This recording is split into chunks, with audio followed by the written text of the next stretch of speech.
Stage Pass, Institute of Gaming. For more details, contact 7093965965965.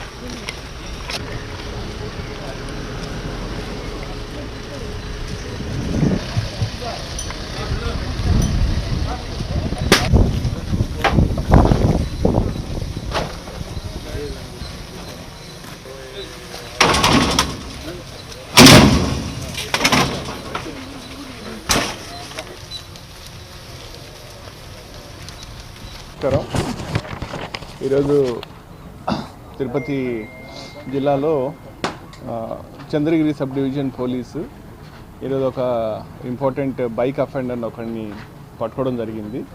అతని పేరు పెమత్తు గారి కుమార్, మన తిరుచానూరుకి సంబంధించిన వ్యక్తి. ఇతను ఈ మోటార్ సైకిల్ అఫెన్సెస్ చేస్తూ ఉంటాడు, 2 వీలర్ అఫెన్సెస్.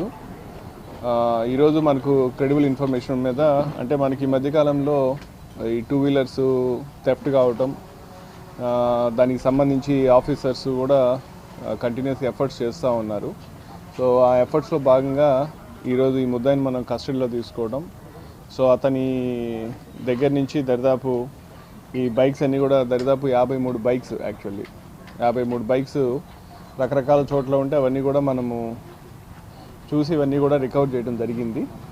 ఈ బైక్స్ అన్నీ కూడా దాదాపు 40 లక్షల వర్త్ చేసేటటువంటి బైక్స్.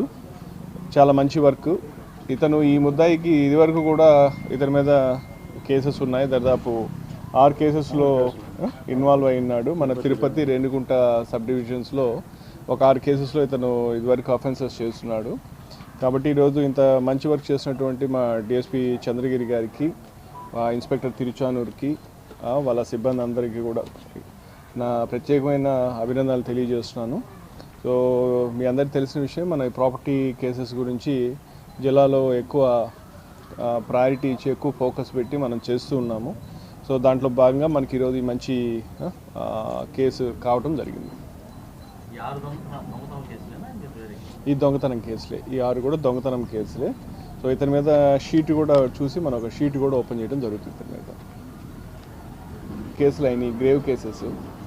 దాంట్లో కూడా దాదాపు ఒక 20 లక్షల రూపాయల నగదు మనం రికవర్ చేయడం జరిగింది.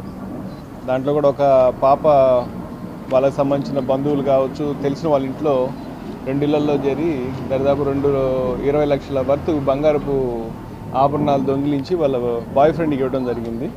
సో అది కూడా మనము ఛేదించి పుత్తూరు పోలీసులు ఆ పాప నుంచి మొత్తం ఇంటాక్ట్, అబ్బాయి నుంచి మొత్తం ఇంటాక్ట్ ప్రాపర్టీ కూడా రికవర్ చేయడం జరిగింది. సో ఈ 2 కేసులని మనకు దాదాపు ఒక 60 లక్షల విలువ చేసేటటువంటి నగదుని మనము ఈ అఫెండర్స్ నుంచి మనం రికవర్ చేయడం జరిగింది. మనకు 2 వీలర్స్ చాలామంది ఉంటారు కదా మనకు, చాలా అంటే వీళ్ళలో చాలామంది మనకి ఎంఓ అఫెండర్స్ కింద 2 వీలర్ అఫెండర్స్ ఉంటానే ఉంటారు. మనం వాళ్ళని ఎప్పుడు పిలిపించి వాళ్ళ మీద నిఘా పెట్టడం చేస్తూనే ఉంటాం. వీళ్ళు ఏమంటే పోతారు, రిమాండ్ చేస్తాము, జైలు నుంచి వస్తారు, మళ్ళీ ఏడో చోట దొంగతనం చేస్తూ ఉంటారు. సో ఇదొక నిరంతర ప్రక్రియ. సో మనం కూడా అందుకని వీళ్ళందరి మీద కూడా ఎప్పుడు ఖచ్చితమైన నిఘా పెట్టి, షీట్లు ఓపెన్ చేసి నిఘా పెట్టి చేస్తుండటం వల్ల మనకు చాలా అఫెన్సెస్ కంట్రోల్లో ఉంటాయి. కొన్ని జరిగినా కూడా మన వాళ్ళు త్వరగా వాళ్ళని పట్టుకొని వచ్చి చేసినప్పుడు కూడా మనకు రికవర్ అయ్యే అవకాశం కూడా ఎక్కువ ఉంటుంది, డిటెక్షన్.